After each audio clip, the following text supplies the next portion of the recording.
In other words, kids will surrender their version of reality to that of the powerful adults around them every single time. Every time. Now, many of us in this room did that as we were growing up.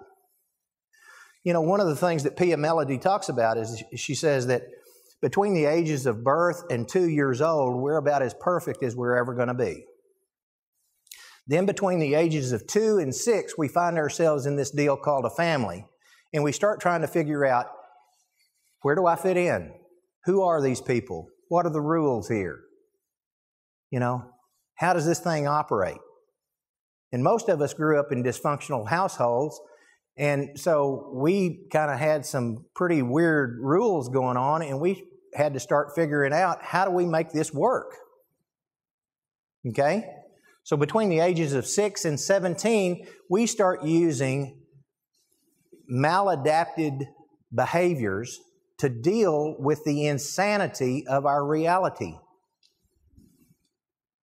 What I mean is that we begin to adopt these behaviors that give us some degree of comfort from all of the insanity that's going on around us. We don't talk about it. Who are we going to talk about it with?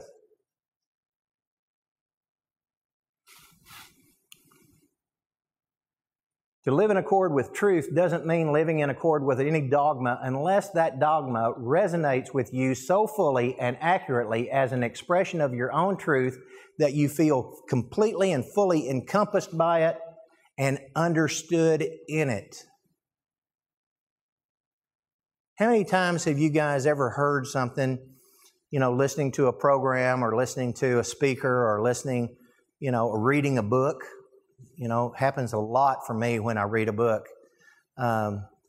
Here's the problem. If we go around through life and we blindly accept someone else's opinions or beliefs, taking them as our own, we are setting ourselves up for disappointment and sorrow. If I put my happiness in Harold's hands and I try to live my life exactly the way Harold lives his life, I am going to be miserable because I'm not Harold. Unless somebody else in this audience is named Harold, Harold is the only person in this room that can be Harold.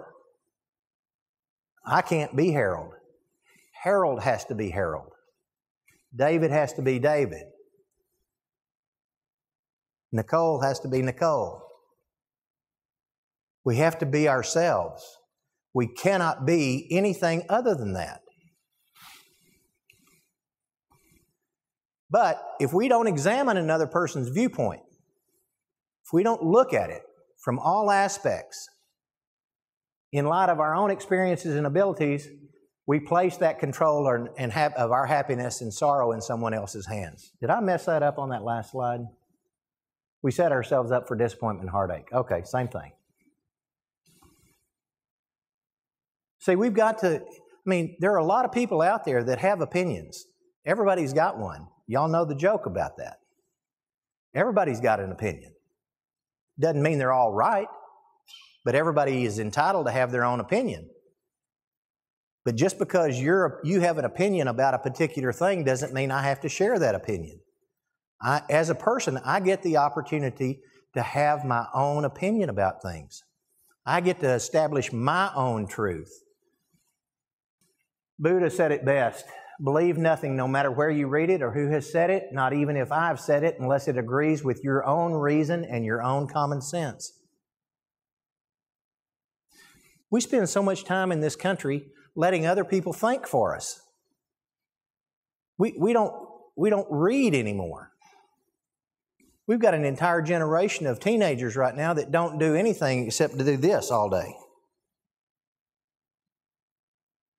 And using words like LOL and OMG and this is the way they communicate. It's fast, it's quick, it's short, it's to the point. But it's static. There's no emotion to it. There's no feeling necessarily behind it.